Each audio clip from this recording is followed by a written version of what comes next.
두아디라 교회 사자에게 편지하라. 그 눈이 불꽃 같고 그 발이 빛난 주석과 같은 하나님의 아들이 이르시되 내가 내 사업과 사랑과 믿음과 섬김과 인내를 아노니 내 나중 행위가 처음 것보다 많도다. 그러나 내게 책망할 일이 있노라. 자칭 선지자라 하는 여자 이세벨을 내가 용납함이니 그가 내 종들을 가르쳐 꾀어 행음하게 하고 우상의 제물을 먹게 하는도다. 또 내가 그에게 회개할 기회를 주었으되 자기의 음행을 회개하고자 하지 아니하는도다. 볼지어다 내가 그를 침상에 던질 터이요 또 그와 더불어 간음하는 자들도 만일 그의 행위를 회개하지 아니하면 큰 환난 가운데에 던지고 또 내가 사망으로 그의 자녀를 죽이리니 모든 교회가 나는 사람의 뜻과 마음을 살피는 자인 줄 알지라. 내가 너희 각 사람의 행위대로 갚아주리라. 두아디라에 남아있어 이 교훈을 받지 아니하고 소위 사탄의 깊은 것을 알지 못하는 너에게 말하노니 다른 짐으로 너에게 지울 것은 없노라. 다만 너에게 있는 것을 내가 올 때까지 굳게 잡으라. 이기는 자와 끝까지 내 일을 지키는 그에게 만국을 다스리는 권세를 주리니 그가 철장을 가지고 그들을 다스려 질그릇 깨트리는 것과 같이 하리라. 나도 내 아버지께 받은 것이 그러하니라. 내가 또 그에게 새벽별을 주리라.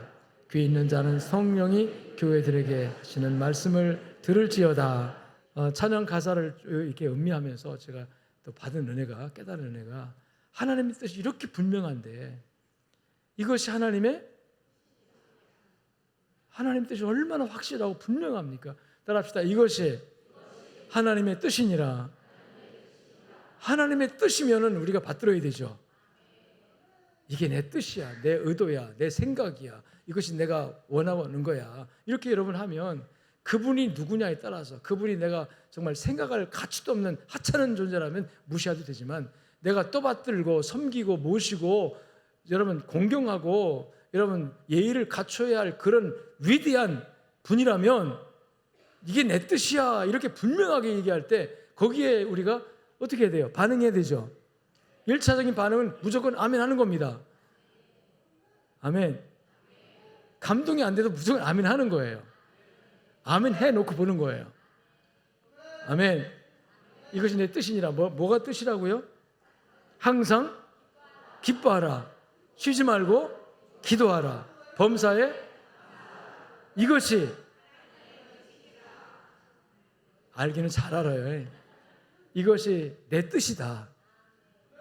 여러분 오늘 하나님의 뜻을 우리가 받드는 차원에서 우리 삶을 고단하고 힘들고 어렵지만 따라합시다. 기뻐하자. 이 기쁨은 내가 하나님의 자녀된 기쁨으로 기뻐하는 거예요. 내가 하나님의 백성된 기쁨으로 기쁨을 갖는 겁니다. 따라합시다. 기쁩니다. 할렐루야. 차량 이동해 달라네요. 여러분 기뻐하라. 항상 기뻐하라. 쉬지 말고 기도하라. 항상 기뻐할 수 없을 때 기뻐할 수 있는 그 동력이 어디서 나오면 기도에서 나옵니다. 일이 꼬이고 힘들고 불평과 원망이 막 쏟아져 나올 수밖에 없는 상황에서 믿음의 사람들은 하나님께 부르짖어요. 하나님께 엎드립니다. 기도하면 그 기도 속에서 여러분 슬픔도 기쁨으로 바뀌고 불안도 평안으로 바뀌고 절망도 소망으로 바뀝니다. 하나님 만나게 되기 때문에 그래요. 기도 속에서. 그래서 범사에 감사가 나오는 거죠. 할렐루야. 하나님의 뜻이 우리 성도들에게 이루어지기를 주님 축원합니다.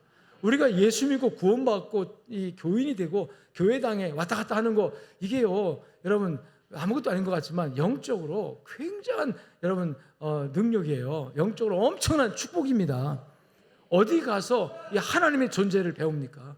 어디 가서 하나님이 내 마음 알고 내 심정 알고 내가 너와 함께하고 이런 소망의 말씀을 듣습니까? 예배당에 하나님의 말씀이 전해질 때 하늘로부터 들려지는 하나님의 음성인 줄로 믿습니다. 아멘.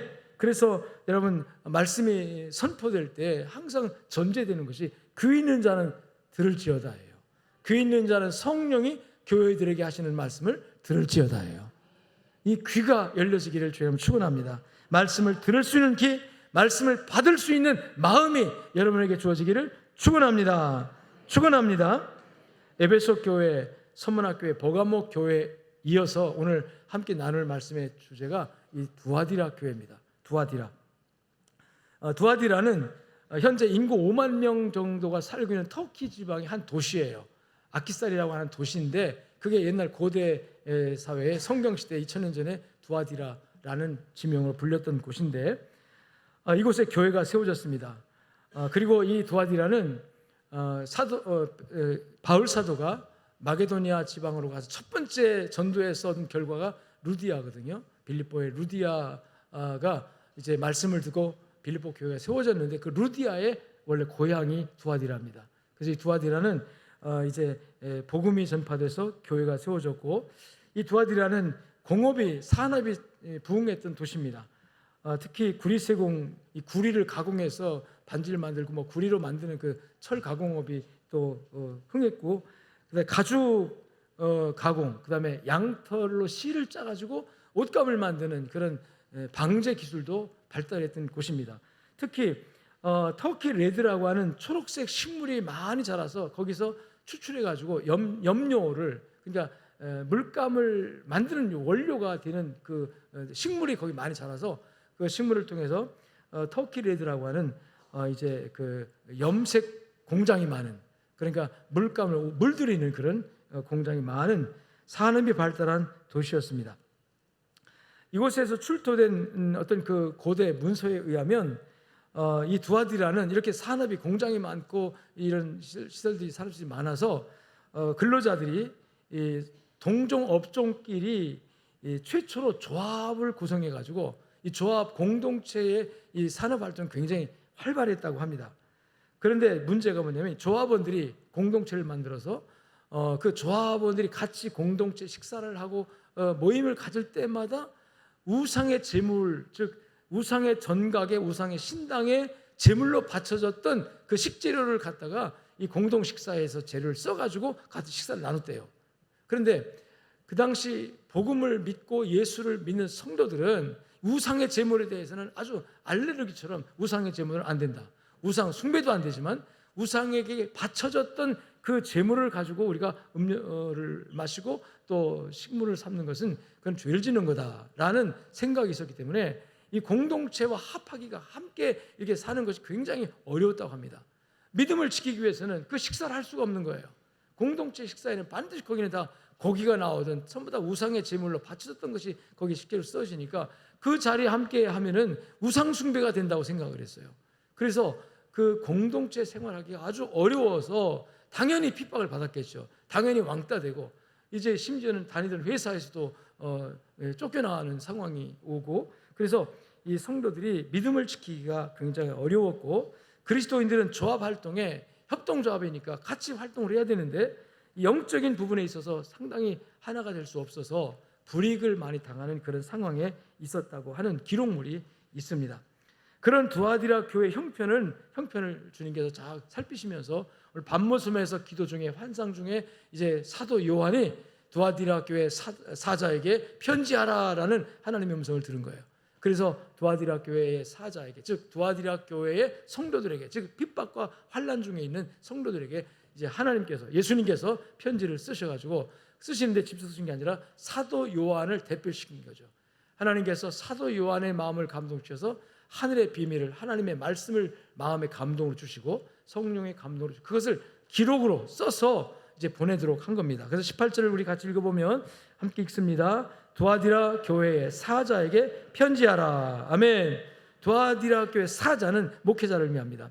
두아디라 교회의 대표인 목회자에게 편지하라. 그래서 그 편지가 그 교인들에게 선포되고 그 교인들에게 회람처럼 읽혀질 수 있도록 하라는 뜻이죠. 그런데 이 편지를 보내는 발신자를 소개하는데 어떻게 소개하냐면, 따라합시다. 그 눈이 불꽃 같고 그 발이 빛난 주석과 같은 하나님의 아들이, 이르시되가 뭐예요? 말씀하시되 하나님의 아들이 지금 말한다. 그러면서 이 하나님의 아들이 누구예요?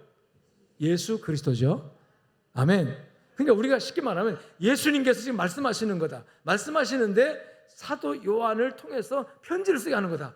사도 요한이 자기의 임의적인 생각을 지금 써서 보내는 게 아니라, 안부를 묻고 그런 소식을 전하는 게 아니라, 지금 하나님께서, 예수님께서 내게 감동을 주신 말씀을 받아서 기록해서 보내는 거예요. 그런데 이 발신자인 예수님을 소개할 때 이 형용사가 예수님을 어떻게 소개하냐면, 그 눈이 뭐 같고? 불꽃 같고. 할렐루야. 우리가 지금 에베소 교회, 선문학교회, 버가모 교회를 소개했는데, 이 소개할 때 모두가 다 예수님을, 똑같은 예수님이지만, 발신자가 예수님이지만 다 다르게 소개를 해요. 그 교회 상황과 영적 상태에 따라서 예수님께서 이제 소개하는, 그 예수님을 소개하는 내용이 다른데, 오늘 본문에서는 눈이 불꽃 같은 모습으로 소개합니다. 불꽃 같은 눈동자. 뭘 의미하는 것 같습니까? 불꽃 같은 눈동자.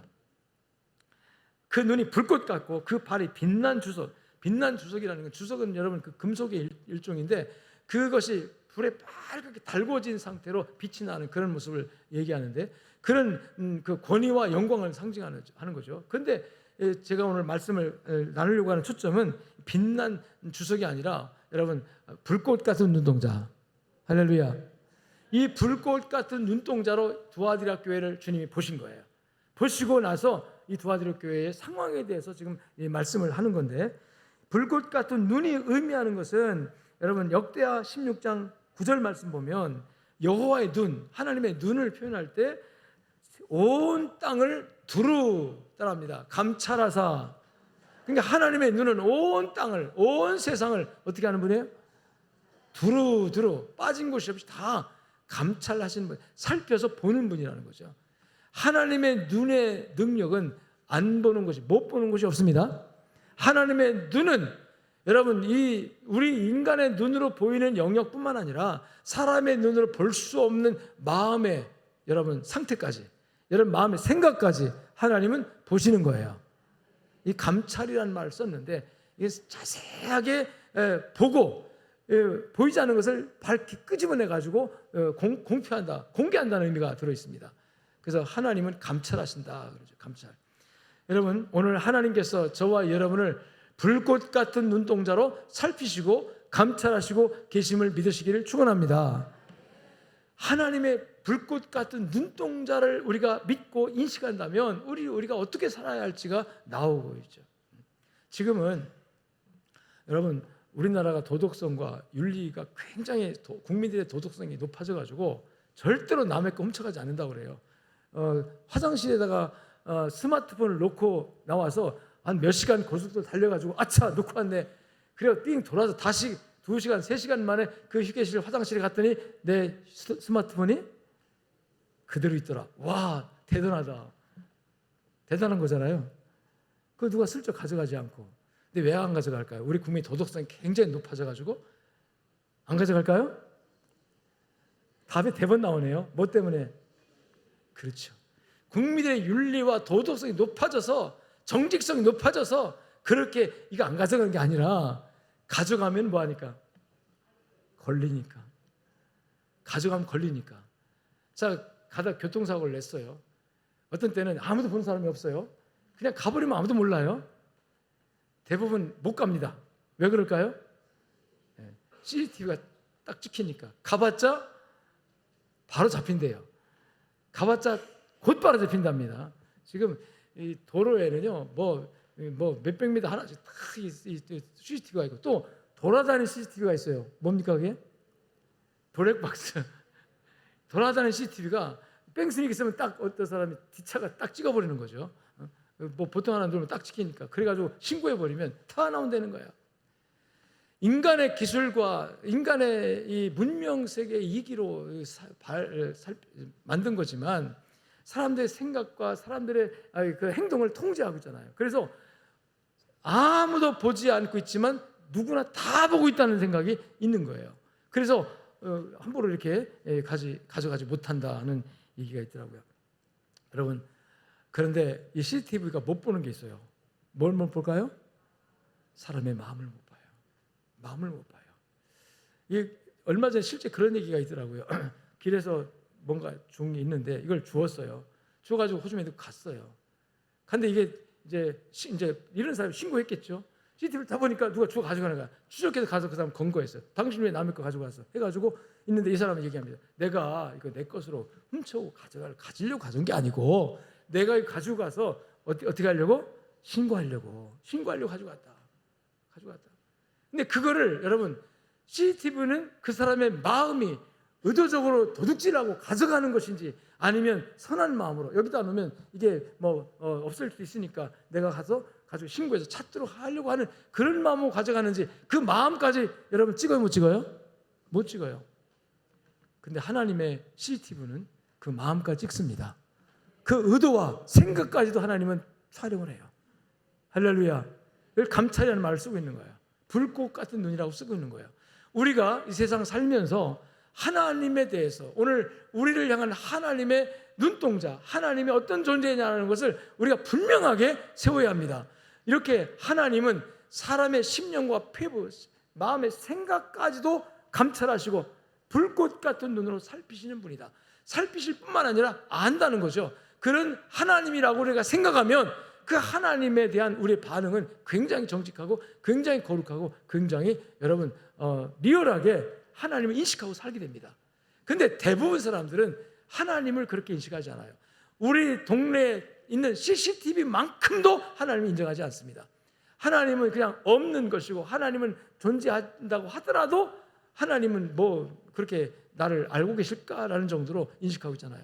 근데 오늘 본문은 두아디라 교회를 향한 하나님의 눈동자는 CCTV보다 더 강력하게 그 사람들의 마음과 생각까지도 여러분 다 찍어낼 수 있는, 다 비출 수 있는 불꽃 같은 눈을 가진 하나님, 불꽃 같은 눈을 가진 예수님인 줄로 믿습니다.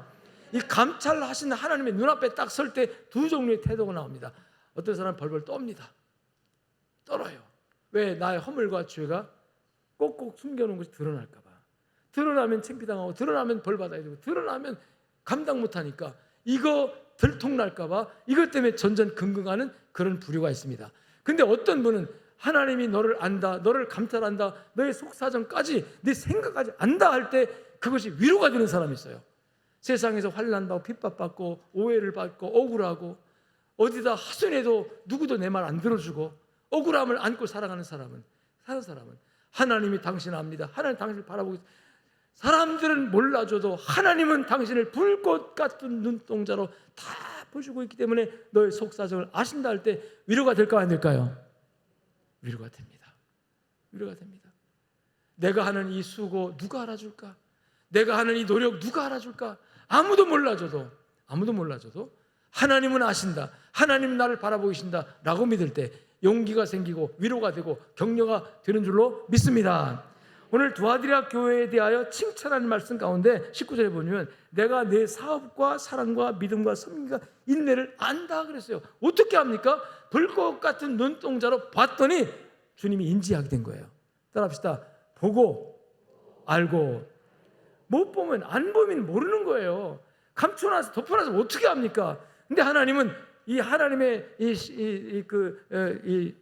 하나님의 눈동자는 불꽃 같다 그랬어요. 이거는 여러분 어떤 강한 전파를 쏘는 레이더보다도 강한 레이더가 전파를 쏴가지고 멀리까지도 구름이 껴서도 막 가서 보잖아요. 이렇게 다 보잖아요.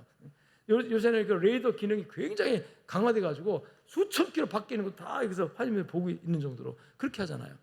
그런 것처럼 하나님의 불꽃 같은 눈동자가 지금 나를 살피고 있다, 나를 지금 바라보고 있다 그러면 우리가 그런 믿음을 가지고 있으면 얼마나 안정감 있고 얼마나 여러분이요 삶이 의미가 주어지고 보람이 생기는지 몰라요. 다른 사람이 나를 알아주지 않아도 따라합시다. 하나님이 나를 보시고 계시고 나를 아신다. 용기가 생길까요? 위로가 될까요? 자, 억울함이 많을수록 더욱 그래요. 세상에서 억울한 일 왜 없겠습니까? 오해가 있고 곡해가 있고 사람들이 나를 몰라서 나는 그렇지 않은데 사람들이 나의 어떤 면만 보고 오해해가지고 나를 몹쓸 사람 만들고 나를 악인처럼 만들고 그렇게 할 때 나는 아닌데, 나는 그렇지 않았는데, 내 의도는 그거 아닌데 왜 이렇게 내만 몰라서 그럴 때, 여러분 그럴 때 하나님께서 오셔서 그래, 세상은 너를 몰라줘도 나는 너를 알아. 내가 얼마나 아픈지, 얼마나 외로운지, 얼마나 고독한지, 얼마나 슬픈지 내가 알아. 너의 친구도 모르고 이웃도 모르고 심지어 함께 사는 부부도 몰라도 자식도 몰라도 나는 너를 알지. 이게 바로 불꽃 같은 눈동자로 살피시는 하나님의 은혜가 있기 때문에 그렇습니다.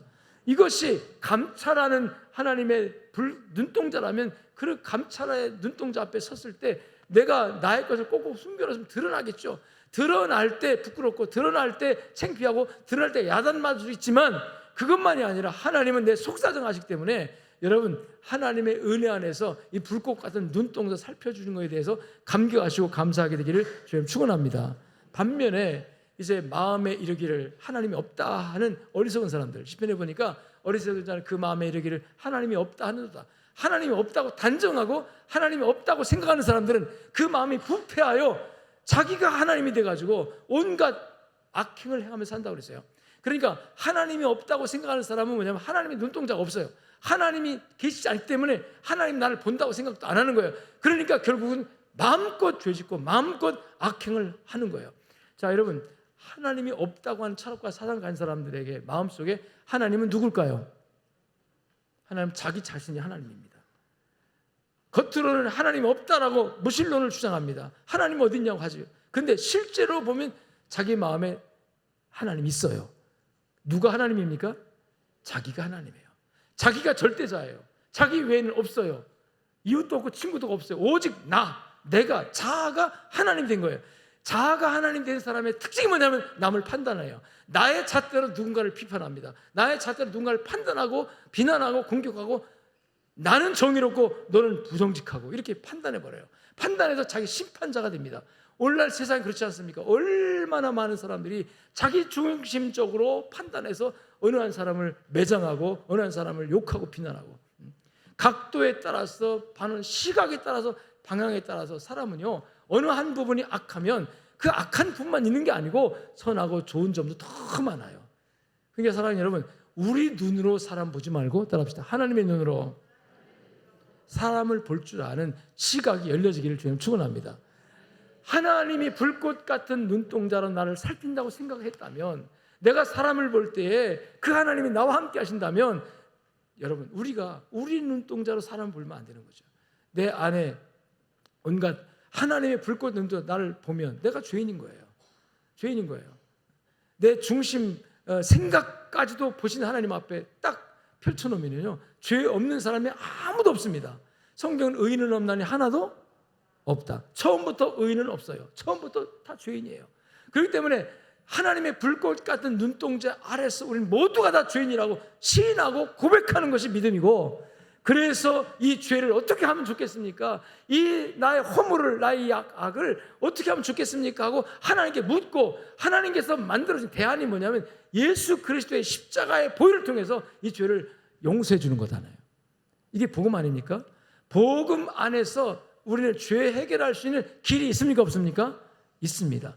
근데 전제할 때 하나님이 어디 있느냐? 마음에 이르기를 하나님 없다라고 단정해버린 사람들은, 여러분 하나님이 없다고 해서 없는 분이 아니라 하나님이 없다고 하는 건 내 생각일 뿐, 하나님이 없다고 해야 죄를 짓기 쉬우니까, 죄를 지을 때 가책이 없고 죄를 지을 때 여러분 자유롭게 죄를 지을 수 있는 거예요. 그래서 일단 하나님을 부정합니다. 하나님을 부정하기 때문에 하나님의 불꽃 같은 눈동자를 인식하지 못하는 거죠. 그러니까 여러분 자기가 가장 귀한 존재고 자기가 가장 정의롭고 자기가 가장 절대적인 존재이기 때문에 그 사람들 눈에는 다른 사람의 허물만 보입니다. 판단하고 비판하고 공격하고, 그래서 결국은 심판을 해버려요. 이게 뭐냐면 자기가 하나님 되는 겁니다. 여러분 이 두아디라 교회에 하나님께서 불꽃 같은 눈동자로 이렇게 살폈더니 이 성도들의 믿음이 내 사업과 사랑과 믿음과 섬겨 인내를 안오니 내 나중 행위가 처음보다 많도다. 여러분 처음보다 나중이 좋다는 뜻이에요? 나쁘다는 뜻이에요? 좋다는 거예요. 처음보다 나중이 더 훌륭하다는 뜻이에요. 그런데 처음은 별 볼 일 없었어요. 근데 점점 이 성도들의 믿음이 하나님 볼 때 평가받을 수 있도록 발전했고 나중을 보니까 엄청나게 좋은 거예요. 그래서 내 처음보다 나중이 좋다라고 칭찬을 하고 있거든요. 근데 여기서 이 처음이라는 이 과거, 이건 동기를 의미합니다. 이 일의 동기의 순수함. 동기가 정말 성도들이 순수했어요. 그 동기가 순수했고 그 다음에 과정이 정직했고 그 과정이 진실했습니다. 그리고 그 열매, 오늘 현재 그 열매가 아름다웠어요. 그래서 주님 보신 겁니다. 내가 너를 봤더니 동기가 참 순수했다. 그리고 그 과정이 얼마나 정말 진실하고 정직하고 믿음으로 그 과정을 다 그렇게 살았구나. 그래서 내 현재의 열매가 아름답다라고 평가하는 거죠. 그런데 이 과정이 하나님이 볼 때 그렇게 평가를 하는데, 여러분, 이 과정이 처음에 아주 미약하고 아주 아무것도 아닌 것으로 시작이기 때문에 사람들로부터는 인정을 받지 못한 거예요. 사람들로부터는 존중을 받지 못했어요. 오히려 사람들로부터는 왕따를 당했어요. 세상은 당장의 어떤 결과를 중요하게 생각합니다. 근데 지금 주님께서 볼 때 말의 끝이 아름다워서 좋았는데, 그 과정을 보니까 얼마나 진실하게 사고 얼마나 정말 중심을 보니까 정직하게 사는데, 세상 사람들이 볼 때는 이건 아무것도 아닌 거예요. 여러분, 혹시 예수 믿고 신앙생활하면서 정말 사람들로부터 평가될 때 무시당하고, 또 사람들이 볼 때 예수 믿는 게 뭐냐라고 할 때 그 사람들의 가치 기준은 물질이나 명예나 부, 영광 이런 것들입니다. 근데 우리 믿는 사람들은 진실과 정직, 하나님 말씀, 복음이 우리의 가치잖아요. 그러다 보니까 사람들로부터는 외면당합니다. 사람들로부터는 평가를 받지 못합니다. 그렇기 때문에 사람들로부터 배척을 받아요. 그럴 때 억울한 일이 생기죠. 그럴 때 주님께서 오셔서 사랑하는 내 아들아, 내 딸아, 내가 너를 안다 하실 때 따라합시다. 위로가 됩니다. 격려가 됩니다. 그 위로와 격려가 여러분들에게 주어지게 되기를 주를 축원합니다. 그런데 이것은 시험이었어요. 모든 성도들 다 그런 게 아니라 그 가운데 주님이 내 마음 아시고 주님이 내 사정 아시고 나의 동기와 과정의 순수함을 주님이 아시고 나를 알아주시지 하면서 꾸준히 그렇게 신앙을 지킨 사람들은 나중에 열매가 아름답게 맺어졌지만, 그 과정에서 그렇지 못한 사람들이 있었습니다. 그 못한 사람들에 관해서 20절에 그러나 내게 책망할 것이 있다. 책망할 일이 있노라. 이 책망할 일이 있다는 거죠.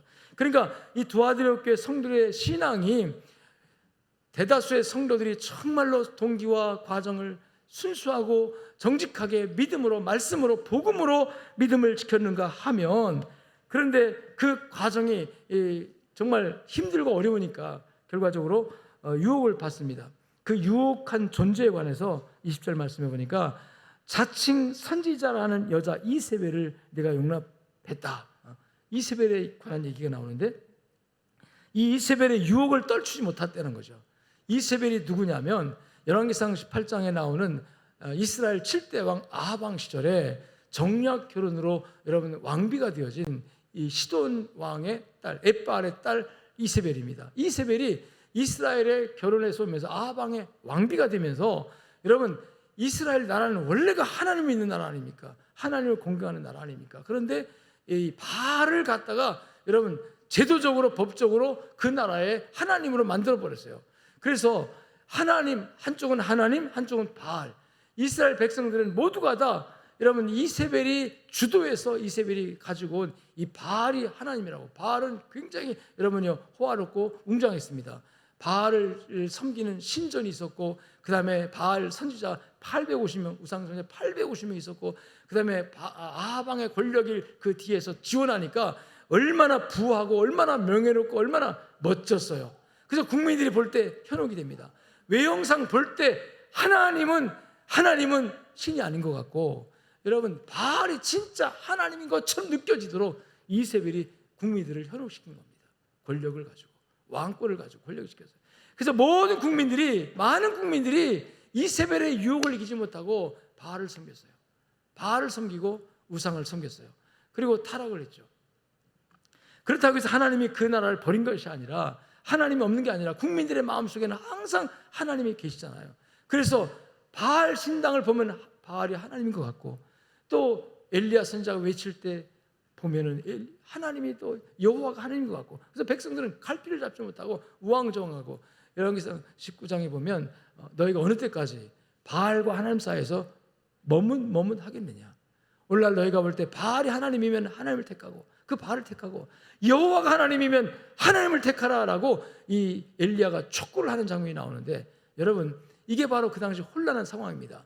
그런데 오늘 이 두아디라의 어떤 무리가, 아마 이세벨이라고 하는 이 여자를 소개하고 있는데, 자칭 선지자라는 여자 이세벨 이렇게 표현했는데, 이 이세벨이 여러분 실존 인물이었는지는 확실치 않습니다. 근데 어쨌든 구약 성경에 나오는 이세벨이라고 하는 그 여인의 이름을 차용해서 오늘 두아디라 교회 성도들의 신앙 상태를 지금 지적하고 있는 거죠. 오늘 여러분 이 이세벨의 유혹, 이세벨 주의, 이세벨 사상을 말하는데, 이것을 물리치지 못하고 교회 안에 이세벨 사상, 이세벨 주의가 들어와서 교회가 지금 여러분 무너지고 있다는 거예요.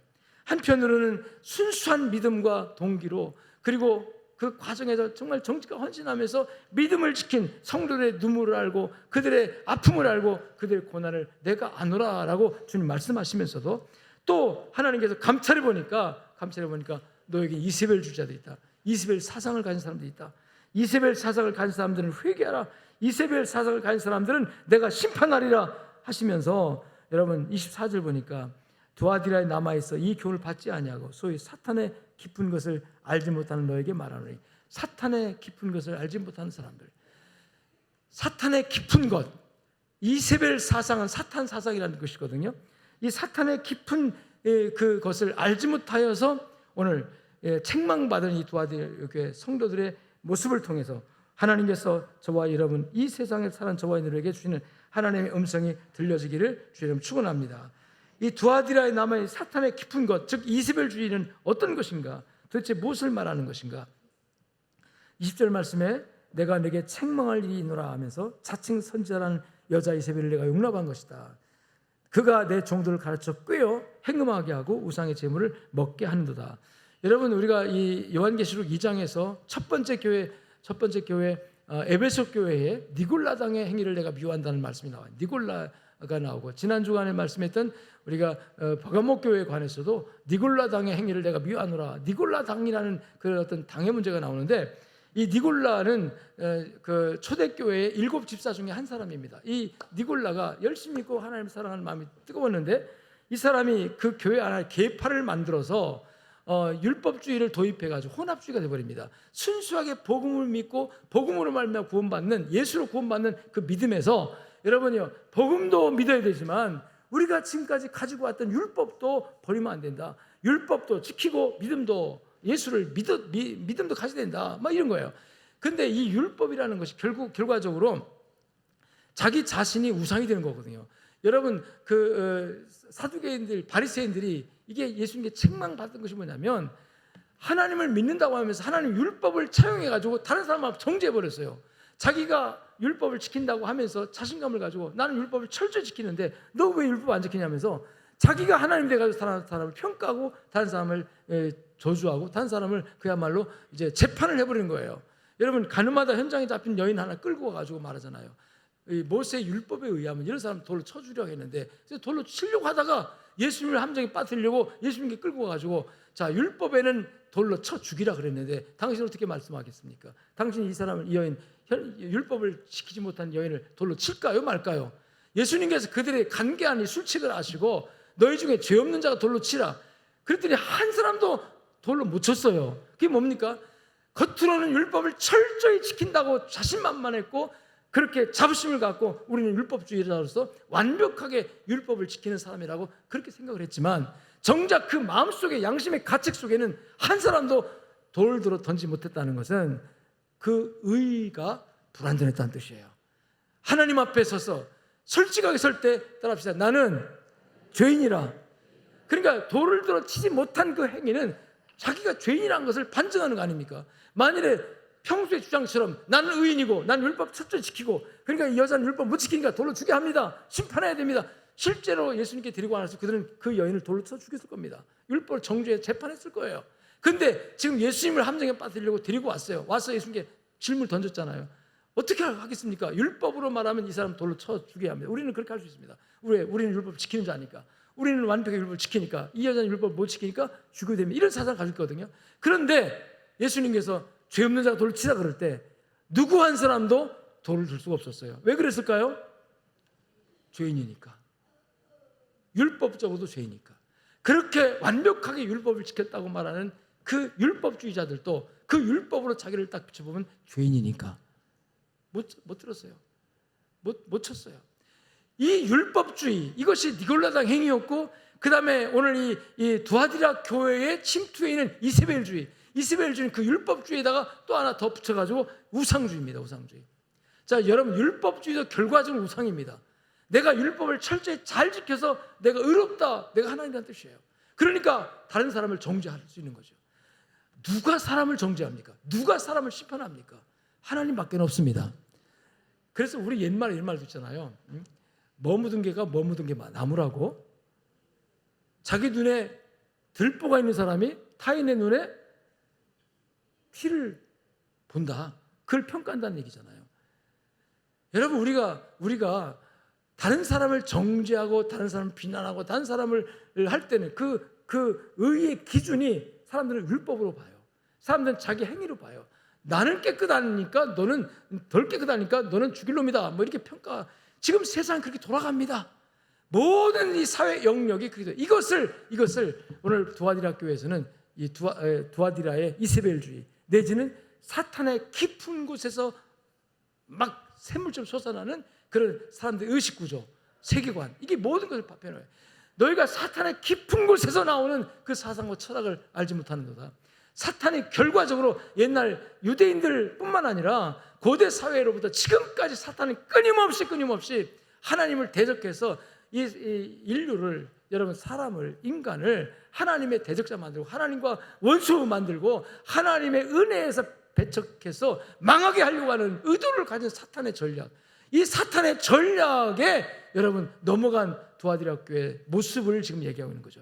사랑하는 여러분, 지금도 이세벨주의, 지금도 니골라당의 그 행위, 그리고 지금도 사탄의 역사는 하나도 변하지 않고 지금도 역사하고 있습니다. 오늘 양족교회 안에 이 사탄의 역사가 여러분이요, 하나님의 거룩한 능력으로 여러분 제거되기를 주님 축원합니다. 니골라당처럼 계파주의가 있어서는 안 되겠고, 또 오늘 이 이세벨주의처럼 혼합주의, 우상이 들어와도 안 되겠고, 또 함부로 누군가를 평가하고 비난하고 여러분 재판하는 그런 일이 없어야 합니다. 우리가 양심적으로 재판하는 일이 없어야 돼요. 복음 안에는 우리 모두가 다 하나님 앞에 죄인입니다. 할렐루야, 할렐루야. 복음의 눈으로 볼 때 모두가 1차적으로 죄인이고, 죄인이지만 이 죄인을 불쌍히 여기는, 긍휼히 여기는 하나님의 사랑 때문에 죄인에게 살 길이 열린 거예요. 그 길이 바로 예수님이고, 예수님이 이 땅에 오셔서 우리를 위해 십자가에 못 박혀 죽으심으로 우리가 예수 그리스도를 구주로 영접할 때 심판받아 마땅한 이 죄인이 생명을 얻고 구원을 받아 하나님의 자녀가 되는 축복이 열린 줄로 믿습니다. 아멘.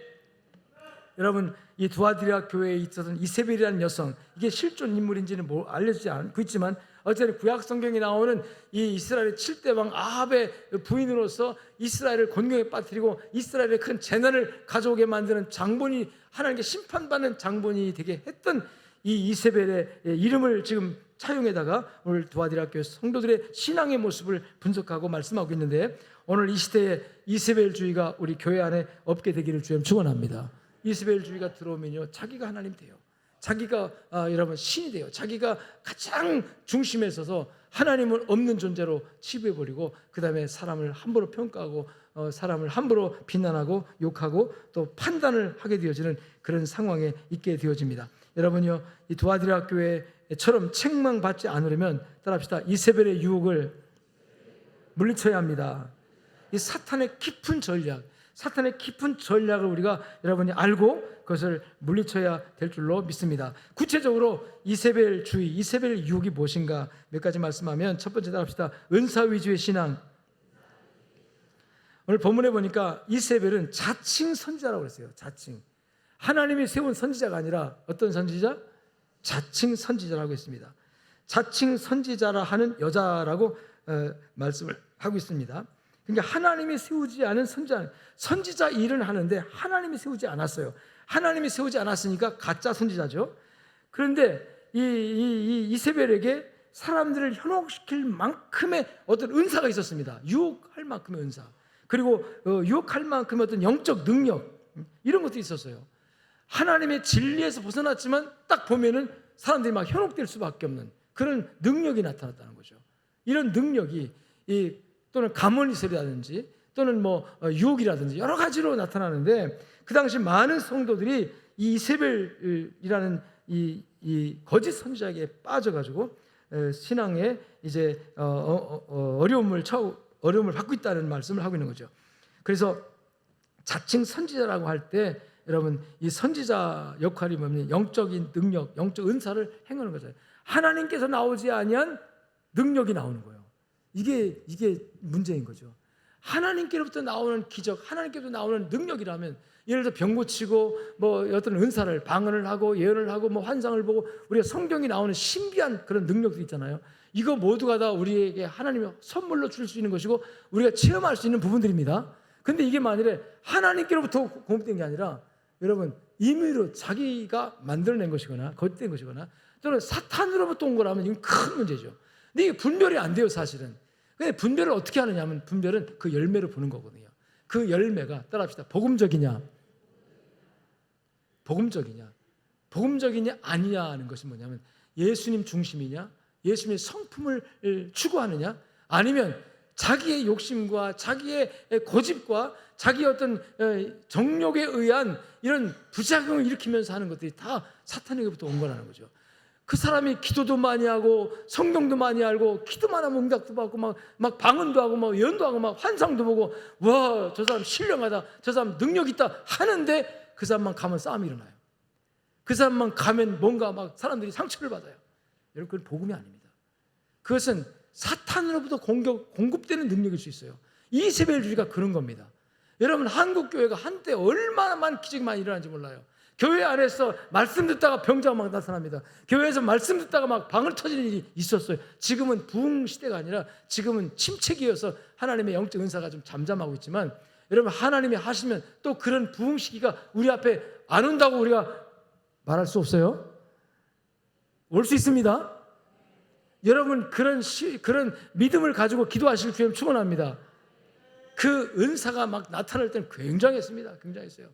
말씀 듣다가 막 병자가 나와가지고 간증하고 그런 일이 일어났단 말이죠. 하나님이 살아계시니까.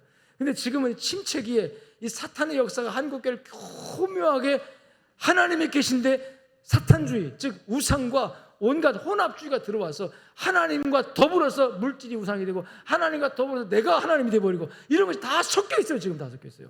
섞여 있어요. 이 수단과 목적이 혼동이 된 거예요. 하나님이 목적이 되어야 되는데 여러분 교회 나오는 하나님의 목적이 아니라 돈이 목적으로 교회 나오는 사람 많아요. 축복받으려고. 여러분 우리 축복받으려고 교회 나오는 게 아닙니다. 축복은 하나님을 잘 섬길 때 하나님이 덤으로 주시는 부차적인 거예요. 축복이 목적이 아니기를 주님 축원합니다. 축복은 당연히 하나님 주시는 것이지 이게 목적이 되면 안 돼요. 목적은 뭡니까? 하나님의 목적이에요. 할렐루야. 예수님이 목적입니다.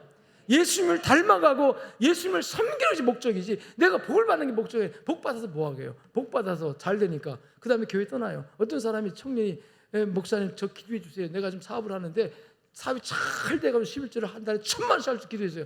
목사님이 기도했겠어요? 안 했겠어요? 기도하죠. 얼마나 축복 기도를 많이 했습니까? 하나님 이 청년이 축복하셔가지고 사업이 잘 돼서 11조를 1,000만 원 할 수 있도록 해달라고 열심히 기도했더니 그 기도 받고 이 친구가 열심히 교회 나오는데 진짜 하나님 축복해 주셨어요. 막 그냥 사업이 번창하고 여기다가 본점에서 지점 내고 막 어느 날부터 교회를 안 나오는 거예요. 신방 갔습니다. 아니 왜 교회를 안 나오냐 했더니 목사님 참 하나님 축복 많이 주셔가지고 제 사업이 날로 번창해가지고 너무너무 바빠서 교회를 못 나가겠다는 거예요.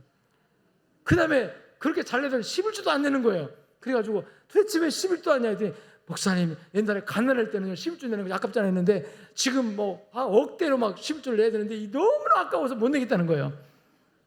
그 신방 가서 목사님 그렇게 기도했대요. 하나님 이 청년이 가난하고 힘들 때는 그렇게 신앙생활 잘하고 봉사도 잘하고 겸손하게 하나님 믿고 그러더니 이렇게 사업이 잘 돼서 하나님 축복하셔 돈도 많이 벌고 이제 그러니까 신앙도 엉터리고 교회도 안 나고 하나님 경금도 안 하고 그러니까 하나님 다시 되돌려 주십시오. 다시 되돌려 주시기를 간절히 그러니까 이 청년이 목사님 미안합니다 하면서 목사님 기도하는 목사님 꼭 붙들고 목사님 기도 그렇게 말아달라고 제가 회개합니다. 여러분 무엇이 목적입니까? 신앙의 혼합주의가 되면요 바뀌어요. 하나님이 내 목적이 아니라 내가 목적이 돼버려요. 나 구원받기 위해서 교회에 나오고 나 복받기 위해서 교회에 나오고 나 은혜 받기 위해서 병 고치기 위해서 교회에 나오고 실제로 병 고치기 위해서 교회 나오는 사람 병 고치면 교회 안 나옵니다. 근데 나는요 주님이 좋아서 교회 나와요. 예수님이 좋아서 교회 나와요. 내가 예수님에 관해서 들어보니까 예수님 참 훌륭하신 분이더라고요. 얼마나 감동이 되는지 난 그분 배우고 싶어요. 그분 따라가고 싶어요. 그분이 나를 사랑한다는데, 그분이 하나님이 나를 사랑하사 자기 독생자를 보냈던 내가 그분을 얼마나 좋아. 나는 그래서 주님이 좋아서 교회 나온 사람은요, 가난해도 변함이 없어요. 병들어도 안 바뀝니다. 주님이 안 바뀌니까. 목적이 올바로 되어야 합니다. 하나님이 내 신앙의 목적이지, 하나님이 아닌 것들, 하나님 손에 들려있는 그 어떤 것이 목적이 되어서는 안 되는 거예요. 여러분, 교회 예배 드리러 나왔죠? 은혜 받으러 나왔습니까? 이 목적을 잘 설정해야 돼요. 나는 그냥 예배 드리러 왔습니다. 은혜는 하나님 주시는 거고 그냥.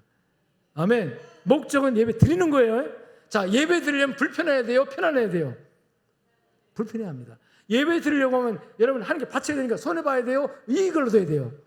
손해봐야 돼요. 불편과 불이익을 감수하는 것이 진짜 하나님께 드리는 예배예요. 아멘. 나 편안하고 다 주고 이게 보장되는 예배는요, 하나님께 뭘 드립니까? 하나님께 뭘 드려요? 그럼 차라리 그냥 이게 예배 나오면 그냥 집에 와서 침대에서 드리세요. 침대에서 그냥. 여러분, 이렇게 무더운 여름날에도 추운 겨울날에도 예배당에 나와서 예배한다는 것은 내 불편함을 감수하고, 그러면서 또 하나님 만나야 되니까, 여러분, 하나님이 목적이 되면 환경이 어떠냐에 따라서 지배받지 않습니다. 변함이 없습니다. 코로나 때 우리가 실감했잖아요. 내가 목적이 되니까 교회 나오면 뭐 코로나 걸린다 그러니까 다 무서워서 못 나왔단 말이에요. 못 나왔어요. 여러분, 그걸 깨고 난 예배가 목적이다, 예배 목적이다라고 주장하면서 나오려고 하다 보니까 핍박이 있을까요, 없을까요? 있습니다. 있어요. 그래서 억울한 일을 당해요. 아까 초반에 제가 그랬잖아요. 두아디라는 상업이 발달했기 때문에 여기저기 그 산업시설 공장들이 많았고, 그 고대에서 기록물에 의하면 그때부터 조합 조직이 생겨가지고 조직이 있었단 말이죠. 그래서 동종업종끼리 딱 조직, 요새만 노조처럼 돼가지고 그 노조원이 되지 못하면 경제활동에 사는 거에 지장을 받았단 말이에요. 특히 그 노조원들이 같이 식사할 때 그 식사 함께 하지 않으면 왕따 되고, 그래서 직장에서 올바로 직장 생활이 어려운 그런 도시였단 말이죠. 근데 그런 데서 불이익을 감내하고 여러 가지 손해를 감내하면서도 이 믿음을 지킨다는 것이 어렵지만, 불꽃 같은 하나님의 눈동자로 살펴보니 이 두아디라 성도들이 그런 모습이다. 그래서 하나님께서 얼마나 칭찬하시고 격려하십니까? 그래서 하나님, 제가 지금 불이익을 당하고 지금은 이렇게 어려움을 당하지만 나를 감찰하시고 하나님께서 나를 살펴보시고 나를 아시니까 할렐루야 하면서 하나님 보고 믿음을 지킨 거예요. 반면에 여러분, 내 행위를 안 오니까, 근데 행위를 안 하는 건 두 가지입니다. 악한 행위하고 선한 행위가 있어요. 선한 행위에 관하여는 하나님이 아시고 인정해 주시고 칭찬하실 줄로 믿습니다. 여러분이 혹시라도 예수 믿고 신앙생활을 하다가 이런 억울한 소리 듣고 핍박받고 억울한 그런 평가를 받을지라도 낙심하지 마. 따라합시다. 하나님이 불꽃 같은 눈동자로 알고 계신다. 하나님 다 알고 계신 거예요. 그게 선한 행위에 가서 알고 계세요. 그러니까 안다는 사실만 가지고 얼마나 위로가 됩니까? 그런데 여러분, 악한 행위, 하나님을 모시지 않고 하나님이 없다고 부정하거나 내지는 하나님을 상대화시켜서 하나님이 절대의 목적이 아니라 하나님 계시고 또 다른 것도 하나님이 있는, 이게 다 우리의 모습이에요. 신앙의 목적이 분명하지 않은 것, 목적 자체가 내가 된 거, 이게 우상입니다. 이게 이세벨주의고 니고라당의 행위예요. 그래서 이런 부분이 지금 이 두아디라 교회에 교묘하게 침투해 있어가지고 겉으로는 아주 열심히 있고 겉으로는 신앙생활 잘하는 것 같은데 그 의도와 그 과정을 보니까 전부 다 사탄주의가 껴있더라는 거죠. 사탄의 냄새가 나더라. 사탄의 사상이 거기에 딱 젖어 있더라는 거죠. 너희가 사탄의 깊은 것을 알지 못하는구나. 사탄이 어떻게 교묘하게 겉으로는 신앙생활 잘하는 것 같은데 실제로는 그 신앙생활의 목적이 하나님께 영광이 아니라 자기 자신의 이익과 자기 자신의 출세와 자기 자신의 성공을 위해서 이걸 위해서 여러분, 하나님을 수단화, 하나님을 이용하는, 여러분, 하나님을 이용하는 사람은 하나님 앞에 절대 헌신하지 않습니다.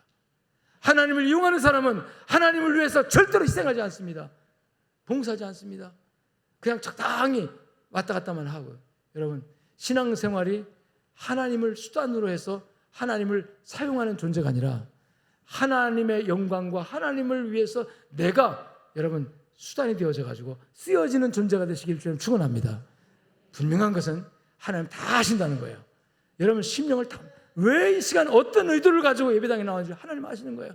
순수하게 나는 하나님을 인정하고 하나님의 천지를 주신 여호와 하나님 한 분 계시고 그 아들 예수 그리스도 나의 구주이시고 나는 그 하나님의 백성이고 나는 하나님의 은혜 아니면 살 수 없고 나는 하나님의 도움 아니면 내 인생이 연약하고 부족하고 허물이 많아서 내 인생이 정말 약해서 이 세상 살아갈 때 하나님의 은혜가 아니면 1분 1초도 존재할 수 없고 하나님의 은혜가 아니면 단 몇 미터도 나갈 수가 없다고 인식하고 주여 나를 불쌍히 여기소서 하면서 하나님이 나의 아버지 됨을 그 관계를 유지하기를 소원하면서 가는 사람들에게 하나님은 불꽃 같은 눈동 살펴서 사정과 형편하시고 도우시고 역사하실 줄로 믿습니다.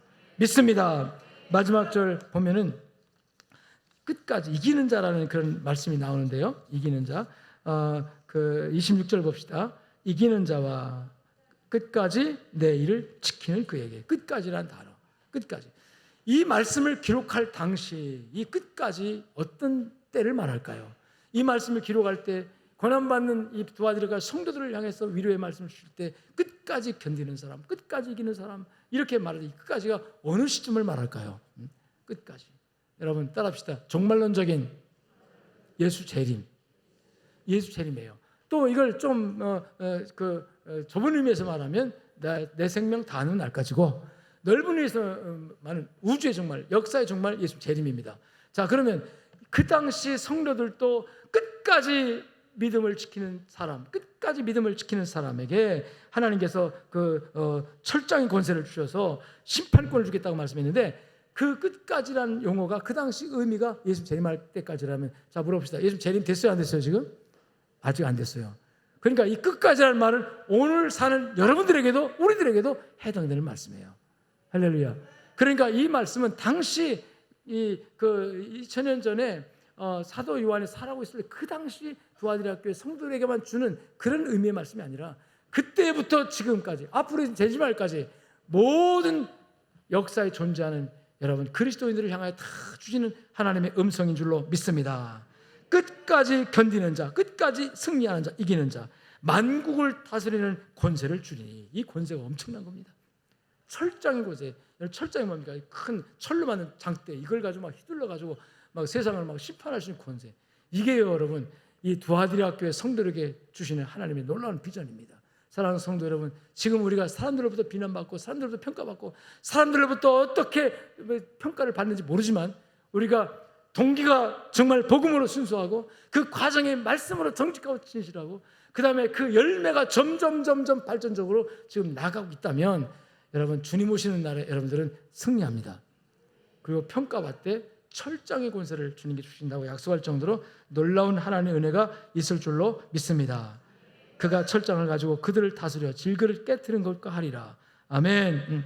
그 철장의 권세를 만국을 다스리는 권세를 여러분 믿음을 지킨 사람들에게 주시겠다는 약속을 하고 있는 겁니다. 그래서 오늘 이 시대를 살아가면서 우리가 조심할 것 이 이세벨의 주의, 이세벨 주장, 이세벨 우상 숭배와 혼합주의, 우상 숭배와 혼합주의. 이 세상의 문화가 교회에 탁 들어와서 혼합이 돼버리고 말았어요. 지금. 기독교 문화와 세상과 딱 혼합이 돼버리고 말았어요. 기독교 정신과 세상 정신이 들어와서 기독교에서 치열하게 경쟁과 서로 물고 뜯고 찢는 이거 전부가 다 세상 혼합주의입니다. 저는 우리 교회도 뭐 임직사회에서 투표도 하고 또 노회에서나 또 총회에서 투표도 하는데 그럴 때마다 세상이나 교회나 다른 게 뭐지? 그래도 우리 교회는 임직자 투표할 때도 정말 성경적으로 하려고 애를 썼습니다. 성경적으로. 조금만 밖으로 나가 보면요, 이 교회 안에서 세상의 흐름이 그대로 들어와서 목적이 수단이 되어지고 수단이 목적이 된 그런 모습이 얼마나 몰라요. 여러분 우리는 목에 칼이 들어와도 여러분 하나님이 우리 목적이에요. 아멘. 아주 각각의 피부적으로 마음은 나 은혜 받는 게 목적이 아니라 하나님 섬기는 게 목적이다. 할렐루야. 아멘. 오늘 예배가 목적이지 예배를 통해서 뭘 받고자 하는 거. 그래서 아이고 오늘 은혜 못 받아서 오늘 그냥 괜히 나왔어. 이게 우상인 거예요. 이게 자기가 하나님인 거예요. 하나님 수단이야 그냥. 하나님은 내 마음을 감동시키고 나를 기쁘게 하고 좋게 하기 위해서 하는 배우에 지나지 않고 바뀌어야 합니다. 하나님은 나의 아버지시고 내가 공경해야 할 대상이에요. 나는 그 하나님을 가장 기쁘게 하기 위해서 하나님 원하는 방법을 최선에서 서비스, 워십 서비스를 해야 돼요. 그게 신앙생활입니다. 우리 교회 모든 신앙생활이 이런 분명한 여러분 정립이 있어지기를 주여 축원합니다. 이세벨주의를 배격합시다. 우상, 자기 우상, 물질 우상, 하나님과 이 목적과 수단을 혼돈시켜가지고 바꿔가지고 신앙생활하는 모습은 바로 이 두아디라 교회 성도들의 잘못을 경고하는 것처럼 오늘 이 시대를 사는 우리들에게 사탄의 깊은 것을 알지 못한다는데 사탄의 깊은 뭐예요? 목적과 수단을 바꿔가지고 성도를 현혹시키다. 이게 달콤합니다. 여러분 병 고치려고 하면 교회 나오세요. 병 고치면 예수 믿는 병 고칩니다. 얼마나 좋아요. 그래서 많은 분들이 와요. 그래서 그 목적이 병 고치기 위해서 나왔지만 거기서 하나님 만나면 이게 바뀝니다. 이제 할렐루야. 은혜 받으면 바뀌어요. 안 바뀌면 그 믿음은 여러분 병 고친 다음에 예수 버려버려요. 교회 안 나와버려요.